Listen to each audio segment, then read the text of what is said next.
대통령을 포함한 전 세계 VVIP들이 건강검진을 위해 줄을 서는 곳, 2019년부터 7년 연속 세계 병원 순위 1위를 기록한 메이오 클리닉에서 흥미로운 연구 결과가 발표됐습니다.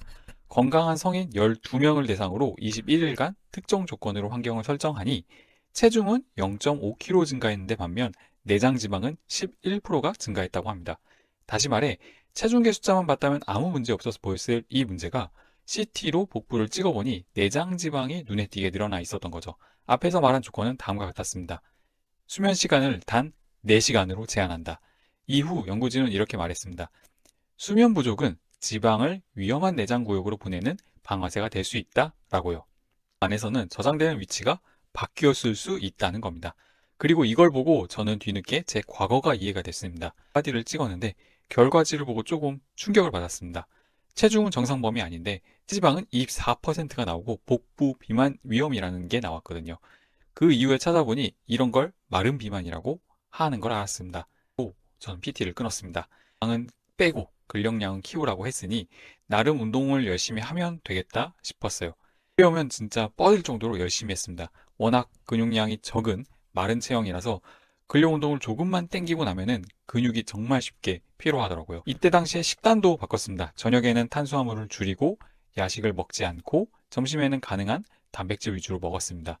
분명 PT를 받는 동안 꽤 성실하게 주 4일 운동을 하면서 나름 열심히 살았는데요. 근데 결과가 조금 이상했습니다. 한 달 단위로 다시 인바디를 찍어봤는데 체중은 2kg 정도 빠졌는데 체지방률은 여전히 24에서 겨우 1% 빠진 23%가 되었습니다. 복부 지방률은 거의 변화가 없고 몸도 바뀌는 건 없는 것 같고, 그런데 더 이상한 건 컨디션이었습니다. 운동을 하면 할수록 피로가 더 쌓였어요. 원래 운동을 하고 나고 나면 개운해져야 되잖아요. 근데 저는 완전 반대였습니다. 운동을 한 다음 날이 더 무겁고 더 피곤했어요. 식단을 줄이니까 낮에 집중력이 정말 많이 떨어지더라고요. 오후 2, 3시가 되면은 식곤증이 올라와서 너무 졸리고 머리도 멍하고 나도 모르게 꾸벅꾸벅 졸게 됐습니다. 운동을 하면서 건강해진 게 아니라 더 피곤해지더라고요. 솔직히 말하자면은 많이 억울했습니다. 그래서 생각을 바꿨어요. 왜 내 뱃살은 체지방률이 안 빠지는 건지, 왜 비만 그대로인 건지 원인을 찾아보겠다고 하고 처음부터 다시 접근을 했습니다. 원인을 찾기 위해 가장 먼저 한 건 제 생활 패턴을 기록하는 거였습니다. 처음엔 일주일, 그리고 2주일, 총 14일간 매일 적었어요. 몇 시에 잠들었는지, 몇 시에 일어났는지, 하루 중 가장 피곤한 시간은 언제인지, 컨디션이 특히 안 좋았던 날의 공통점은 뭔지 정리해보니까 딱 한 가지 문제가 튀어나오더라고요. 저는 거의 매일 새벽 2시 전후에 잠들고 있었습니다. 잠이 안 와서가 아니었습니다. 퇴근하고 집에 와서 이것저것 하다 보면은 밤 10시, 11시쯤 되잖아요. 그때부터 저만의 시간이었거든요. 온전히 저만을 위한 시간. 그때 그냥 단지 잠을 자기 싫었습니다. 그래서 유튜브 보고 게임하고 쇼츠 보고 릴스 보고 멍하니 누워있고 그 시간이 아까워서 자꾸 미루다 보니까는 새벽 2시가 되어서야 겨우 잠들게 되더라고요. 대신 아침에 알람으로 억지로 일어났습니다. 보통 7시에 눈을 뜨는데 몸은 전혀 깨지 않은 상태였고 출근 직후부터 점심까지 거의 커피 3잔을 매일 마시곤 했어요. 그리고 주말에는 정말 몰아서 잠을 10시간씩 자곤 했습니다. 사실 이 패턴에 맞춰서 출근하고 퇴근하고 잠자고 모든 삶을 적용하다 보니 딱히 문제라고 생각하진 않았었거든요. 근데 그걸 일상 속에서 몇 년간 반복하다 보니 저도 모르게 그게 제 몸 안에 문제가 되었던 거죠. 이 과정에서 수면 위상 지연이라는 개념을 알게 됐습니다. 쉽게 말하면 생체 시계가 뒤로 빌려서 밤 12시에 누워도 몸은 아직 저녁으로 일어나는 상태라는 걸요. 그래서 코르티솔이라는 호르몬이 등장합니다. 코르티솔은 부신에서 분泌스트레스 호르몬입니다. 정상적으로 아침에 높아지고 밤에 낮아져야 하는데 수면 패턴이 무너지면 이 리듬도 같이 망가진다고 해요. 문제는 코르티솔이 높은 상태가 지속되면 일어나는 일입니다. 처음에 말씀드렸던 대로 메이오 클리닉의 연구에서 잠을 줄였더니 참가자들이 하루 섭취 열량이 늘었고 동시에 에너지 소비가 크게 바뀌지 않았는데도 불구하고 복부 지방 조직은 코르티솔의 영향을 더 많이 받은 거죠. 즉 간단히 얘기해서 코르티솔 수치가 높아지면 복부 지방이 늘고 근육이 손실되며 인슐린 민감성이 떨어지는 겁니다. 더구나 코르티솔 수용체는 팔다리보다 복부 내방 지방에 훨씬 더 많이 분포되어 있습니다. 그래서 코르티솔 수치가 높으면 팔다리는 가늘어지는데 배만 나오는 올챙이형 비만이 되기 쉬운 거죠. 수면이 부족하면 식욕을 증가시키고 특히 복부의 지방을 축적하게 하는 코르티솔 호르몬의 분비도 늘어난다고 하고요. 메이오 클리닉의 2022년 연구가 이걸 실험으로 증명한 겁니다. 수면 부족 그룹은 하루에 300칼로리 이상을 더 먹었고 내장 지방이 11% 이상 증가했어요. 이걸 알게 된 순간 제가 3개월 동안 노력을 했는데도 왜 체지방률이 반영이 되지 않았는지 이해가 됐습니다. 그래서 방향을 완전히 바꿨어요. 후 집에 들어왔을 때 방 전체의 불은 가능하면 켜지 않고 고즈넉한 스탠드만 켜두는 식으로요. 그리고 처음에는 12시에 억지로 자려고 침대에 누워서 눈을 감기도 했는데 결국 잠이 안 와서 뒤척이다가 이대로는 안 되겠다 싶어서 관련 보조제를 찾아보기 시작했습니다. 한 사람들이 추천하는 게 마그네슘과 멜라토닌이었습니다. 하지만 저는 예전에 마그네슘은 제가 영양제로 먹다가 설사와 복통이 좀 심했어서 제외하고 멜라토닌을 좀 알아보게 됐는데요. 여기 이허브 같은 곳에서 구매가 가능했었는데 최근에는 전문 의약품 취급을 받으면서 수입이 안 된다고 하더라고요. 그래서 멜라토닌을 구할 수가 없는 건가 싶었는데 오히려 또 찾아보니까 올리브영이나 일반 쇼핑몰에서도 검색하면 식물성 멜라토닌이라는 게 나오더라고요. 실제로 네이버에서 식물성 멜라토닌을 검색하면 제품이 정말 많이 나옵니다. 멜라토닌 얘기하기에 앞서 이 식물성 멜라토닌은 수면제가 아니라 수면 타이밍을 조절해주는 보조제라는 것을 꼭 알고 가셔야 됩니다. 저는 이걸 이용해서 제 신체에서 뒤로 밀린 생체 시계를 앞으로 당겨주는 것을 해보기로 했습니다. 제 문제를 해결해 보고자 해서 하나씩 제품을 사서 먹어보기로 했는데 어떤 사람은 1mg이면 충분하다고 하고 어떤 글에서는 5mg은 먹어야 효과가 있다고 하고 실제로 쇼핑몰을 검색해보면 제품마다 수치가 모두 다 다릅니다. 그래서 저는 직접 용량별로 테스트해 보기로 했습니다. 먼저 시작한 거는 5mg이었습니다. 후기들을 보면은 먹으면 바로 잠들었다. 그리고 불면증인 사람들도 먹었을 때 도움이 된다. 글들을 많이 봐서 저도 빨리 효과 보고 싶어서 바로 5mg으로 시작을 했습니다. 첫날 먹고 나니 확실히 잠은 빨리 왔습니다. 잠들기 30분 전에 먹었고 누우니까 5분도 안 돼서 거의 잠들었던 것 같아요. 이거 효과가 있구나 라고 생각이 들었죠. 근데 문제는 다음 날이었습니다. 잠자는 사이에 진짜 누가 몸을 몽둥이로 팬 것 같았어요. 농담이 아니라 너무 몸이 힘들었습니다. 눈은 떠지는데 머리가 멍하고 뭔가 물속에 있는 것 같은 느낌? 겨우 일어나서 씻었는데도 머리가 맑아지질 않더라고요. 출근해서도 오전 내내 집중이 잘 안 됐습니다.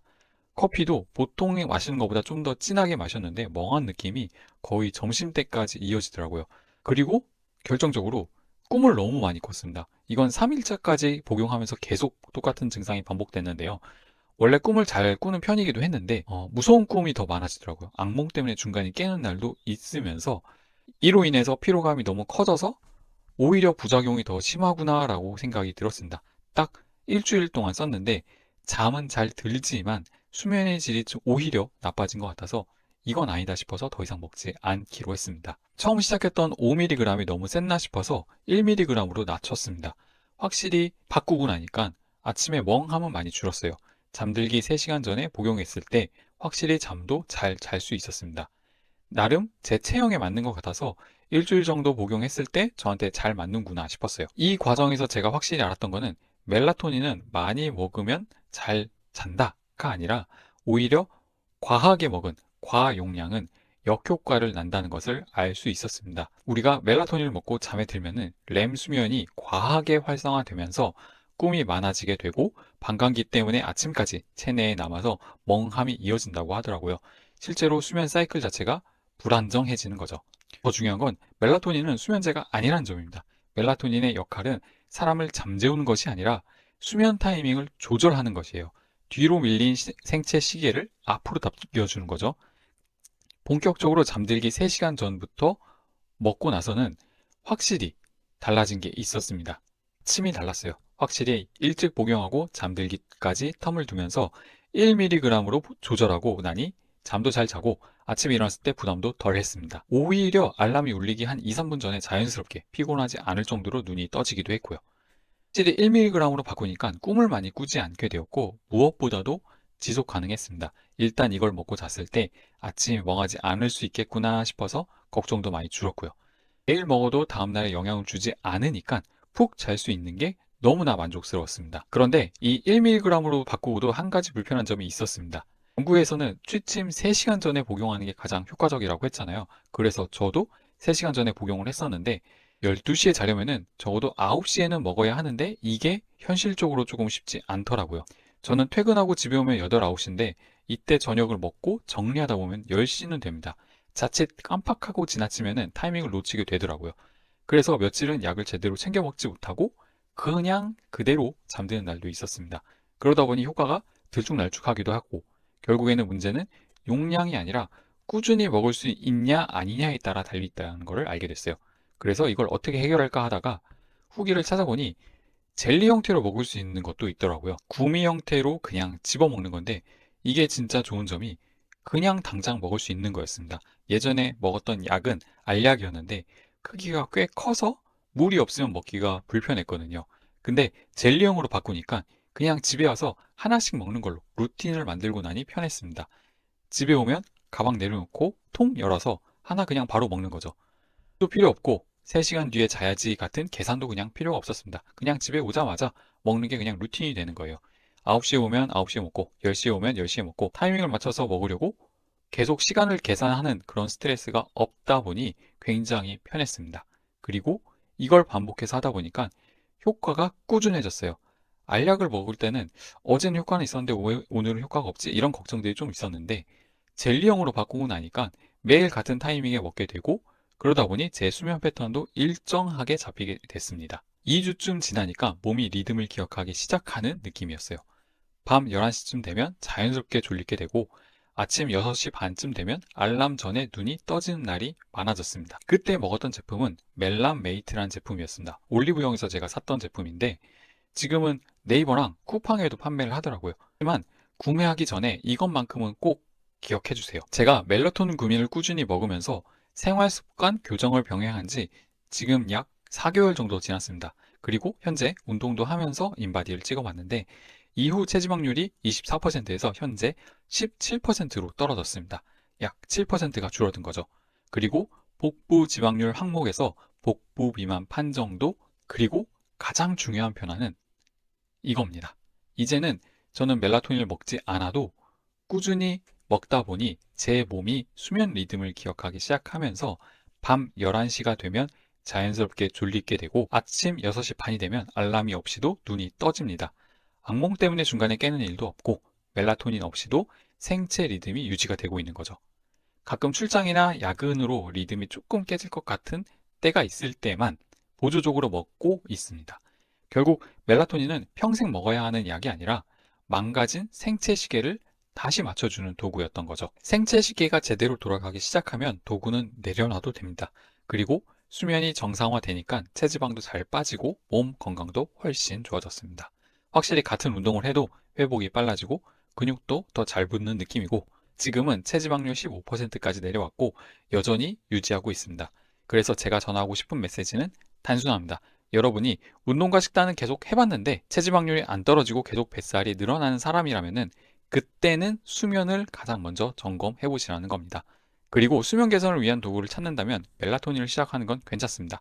다만 아주 적은 양 1mg부터 시작하면서 꾸준히 잘 복용해 보시길 추천드려요. 다시 말하지만 이걸 사면 해결됩니다가 아니라 루틴을 유지하기 쉽게 만드는 옵션 중 하나입니다. 잠이 안 온다고 멜라토닌으로 해결하기보다 수면 생체 시간이 뒤로 밀려 있을 때 이를 조정하는 데 도움을 받는 것이 진 더 중요합니다. 때 잠이 안 온다고 무조건 특정 제품을 사서 먹기보다는 상황이 어떤지 정확하게 진단하고 체크해 보시길 바랄게요. 결과는 사람마다 다르니 참고만 해주시고 직접 경험해 보셨으면 좋겠습니다. 앞으로도 수면과 관련된 유익한 정보 정리해서 전달드리겠습니다. 오늘 이 정보가 마음에 드셨다면 꼭 구독 부탁드리겠습니다. 끝까지 시청해 주셔서